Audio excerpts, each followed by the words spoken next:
ഒരു വ്യത്യസ്തമായ മസാലക്കറി ഉണ്ടാക്കാൻ പോണത് കേട്ടോ. അപ്പം അതിനെന്താ വേണ്ടത് വെച്ചാൽ നമ്മൾ ആദ്യം ഞാൻ കോളിഫ്ലവറും പീസുമാണ് എടുത്തിരിക്കുന്നത് മസാലക്കറിക്ക്. അപ്പോൾ ഈ കോളിഫ്ലവറും പീസൊക്കെ ഞാൻ കോളിഫ്ലവർ ഒന്ന് മഞ്ഞൾപ്പൊടി ഉപ്പൊക്കെ ഇട്ടിട്ട് വേവിച്ച് ചുടുവെള്ളം ഒഴിച്ച് വെച്ചിട്ടുണ്ട്. ഇനിയിപ്പോൾ ഈ കോളിഫ്ലവറിനെ ഒന്ന് നമ്മൾ വഴറ്റിയെടുക്കും എണ്ണയിൽ. കുറച്ച് എണ്ണ ഒഴിച്ചിട്ടുണ്ട്, വെളിച്ചെണ്ണ ഒഴിച്ചിട്ടുണ്ട്.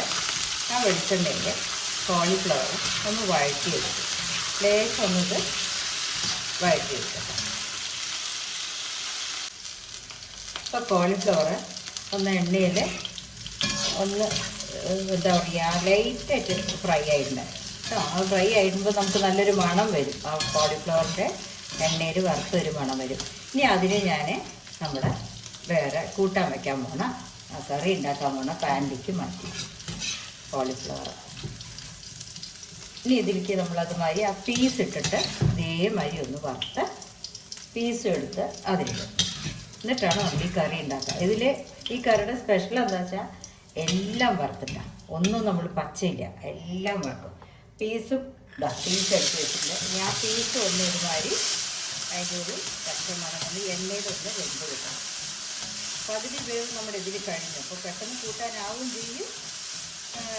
പീസിൻ്റെ ആ ഫ്ലേവറും മാറും, നമ്മുടെ കറിയുടെ ഫ്ലേവറും മാറും കേട്ടോ. ഇനി അതൊന്ന് കുറച്ച് ഒന്ന് വഴറ്റിയിട്ട് കാണിക്കാം. ഇപ്പോൾ പീസും ഒന്ന് നല്ല മണം വന്നിട്ടുണ്ട്. പച്ച പീസാണ് അതിനെ വറുത്തതിന്. അതും നമ്മൾ ഈ കോളിഫ്ലവറിൽ കൂടെ ഇടാം. അപ്പോൾ ഞാൻ കോളിഫ്ലവർ ആദ്യം തന്നെ മഞ്ഞൾപ്പൊടിയും കുറച്ച് ഉപ്പും ഇട്ടിട്ടാണ് ഞാൻ തിളച്ച വെള്ളം ഒഴിച്ച് വെച്ചത് കേട്ടോ. അപ്പോൾ അതിലൊരു വേവ് കഴിഞ്ഞു.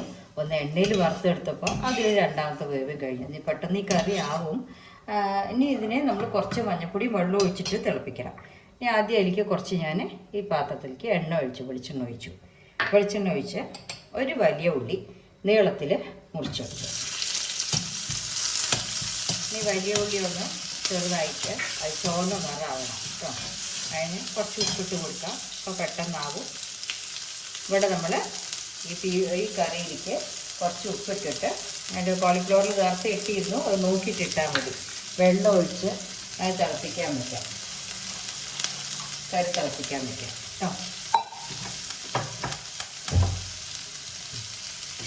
അപ്പോൾ അത് കോളിഫ്ലവറും പീസും മഞ്ഞൾപ്പൊടി ഉപ്പിട്ടിട്ട് തിളപ്പിക്കാൻ വയ്ക്കും. ഇനി അതൊന്ന് വെന്ത് വെച്ചിട്ട് അത് വേകുമ്പോഴേക്കും നമുക്ക് ഇപ്പത്തെല്ലാം റെഡിയാക്കാം. അപ്പോൾ ഒരു വലിയ ഉള്ളി ചെറുതായിട്ട് വഴറ്റാൻ വെച്ചിട്ടുണ്ട്.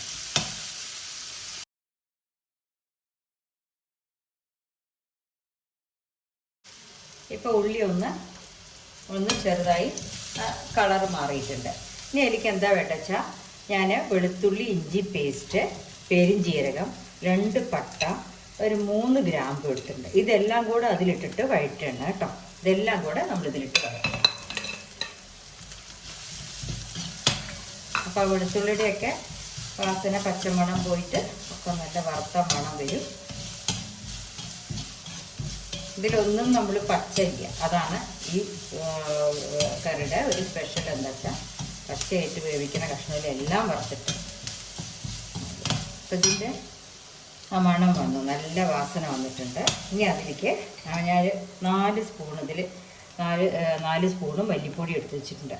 1 2 3 ഇത് 4 സ്പൂൺ മല്ലിപ്പൊടി. അതൊന്ന് ചോക്കന വറുക്കുക. അടുപ്പ് സിമ്മിലിട്ടോളൂ. എന്നിട്ട് ഇതൊന്ന് നല്ല ബ്രൗൺ നിറത്തിൽ വറുത്തെടുക്കുക. വറുത്തെടുത്ത് അതായിട്ടുണ്ട്. ഇതൊന്നും കൂടെ ലൈറ്റ് ബ്രൗൺ ആയാൽ നമ്മൾ മുളക് പൊടി ഇടും. മുളക് പൊടി ഞാൻ ആ സ്പൂണിന് 2 സ്പൂൺ. ഇതിന് എരിവ് വേണം. വേറെ പച്ചക്കറിക്ക് ഞാൻ എരിവൊന്നും ഇട്ടിട്ടില്ല. അപ്പോൾ നമുക്ക് ഈ 2 സ്പൂണ് മുളക് പൊടി ഇട്ടിട്ടുണ്ട്. അതൊന്ന് വറുക്കാം. അതൊന്ന് ലൈറ്റായിട്ട് വറുത്ത് കഴിഞ്ഞാൽ ഒരു തക്കാളി മുറിച്ച് വെച്ചിട്ടുണ്ട്, മീഡിയം സൈസായിട്ടുള്ള. ആ തക്കാളി ഇട്ടിട്ട് അതിൽ ഒന്ന് വഴറ്റുണ്ട്. എല്ലാം കൂടെ നന്നായിട്ട് വഴറ്റിയിട്ട് ഒന്ന് ചൂടാറിയാൽ ഒന്ന് അരയ്ക്കണം. അരച്ചിട്ടാണ് നമ്മൾ ആ കറിയിലേക്ക് ഒഴിക്കുക കേട്ടോ. ഞാനതിപ്പോൾ ചൂടാറിയിട്ട് ഒന്ന് അരച്ചിട്ട് കാണിക്കാം. അപ്പോൾ ഇത് നമ്മുടെ കോളിഫ്ലവറും പീസും അന്ന് റെഡി ആയിട്ടുണ്ട്. ഇതിലേക്ക് നമ്മൾ അരച്ച് വെച്ച മസാല ഒഴിക്കണം കേട്ടോ. അപ്പോൾ ഇതെല്ലാം കൂടെ നമ്മൾ വറുത്ത് വെച്ചിരുന്നല്ലോ, അത് അരച്ച് വെച്ചിട്ട് ഈ മസാലയുടെ കൂടെ ചേർത്തൊന്ന് തിളപ്പിക്കണം. അപ്പോൾ കുറച്ച് അരച്ച വെള്ളമുണ്ട്, അത് ചേർക്കണ്ടേ. ഒന്ന് നന്നായിട്ട് നമുക്ക് എത്ര ഗ്രേവി വേണോ അതിനനുസരിച്ചിട്ട് നമുക്കൊന്ന് ഡ്രൈ ആക്കി എടുക്കാം കേട്ടോ. ഉപ്പ് ടേസ്റ്റ് നോക്കിക്കോളൂ. ഉപ്പും എരിവൊക്കെ പാകമായിരിക്കും, ഞാൻ അടുത്ത അളവ് തെറ്റില്ല. എരിവ് പാകമായിരിക്കും. ഉപ്പ് മാത്രമേ നിങ്ങൾ നോക്കേണ്ട ആവശ്യം. പിന്നെ തക്കാളി പുളിപ്പ് ആവശ്യമുള്ളവരുണ്ടെങ്കിൽ ഒരു തക്കാളിയും കൂടെ ആഡ് ചെയ്തോ, അത് നോക്കി ആഡ് ചെയ്താൽ മതി കേട്ടോ. ഞാൻ നന്നായി ഒന്ന് തിളക്കട്ടെ. അപ്പോൾ നമ്മുടെ സ്പെഷ്യൽ മസാലക്കറി റെഡി ആയിട്ടുണ്ട് കേട്ടോ. എല്ലാം വറുത്തതാണ്, അതാണ് എല്ലാം വറുത്തത്. അപ്പോൾ ആർക്കും ഒരു തെറ്റ് പറ്റില്ല. ഏത് കഷ്ണം പച്ചക്കറി വേവിക്കണമെങ്കിൽ എല്ലാം വറുത്തത്. പച്ചക്കറിയൊക്കെ വേവിച്ചിട്ട് ഇതിലിഷ്ടമുള്ള വെജിറ്റബിൾസ് നിങ്ങൾക്ക് വേണേൽ ആഡ് ചെയ്യാം കേട്ടോ. ഇനിയിപ്പോൾ ഈ സലാഡ് ഉരുളക്കിഴങ്ങോ എന്താ വേണമെങ്കിൽ ഇരിക്കാൻ എന്തും നമ്മൾ ഒന്ന് ഫ്രൈ ചെയ്തെടുത്താൽ ആ പച്ചക്കറിയുടെ വാസന വേറെയാണ്. അതുകൊണ്ടാണ് അങ്ങനെ. ഇനി നമുക്ക് മല്ലിയില ഇടുന്നവർക്ക് മല്ലിയില ഇടാം.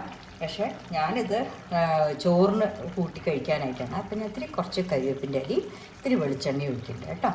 വെളിച്ചെണ്ണ ഒഴിച്ചിട്ട് എടുത്ത് വെക്കുന്നത്. അത് കുറച്ചും കൂടെ ഡ്രൈ ആക്കുകയാണെങ്കിൽ ചോറിന് സൈഡ് ഡിഷായിട്ട് എടുക്കാം. കുറച്ച് ഗ്രേവി കൂടുതലായിട്ട് എടുക്കുകയാണെങ്കിൽ ചപ്പാത്തിക്കും ആപ്പത്തിനും പൊറോട്ടയ്ക്കൊക്കെ കഴിക്കാൻ പറ്റും. ഓക്കെ, അപ്പോൾ എല്ലാവരും ഉണ്ടാക്കി നോക്കൂ. നല്ല ടേസ്റ്റ് വ്യത്യാസമായിട്ടുള്ള ഒരു കറിയാണ്.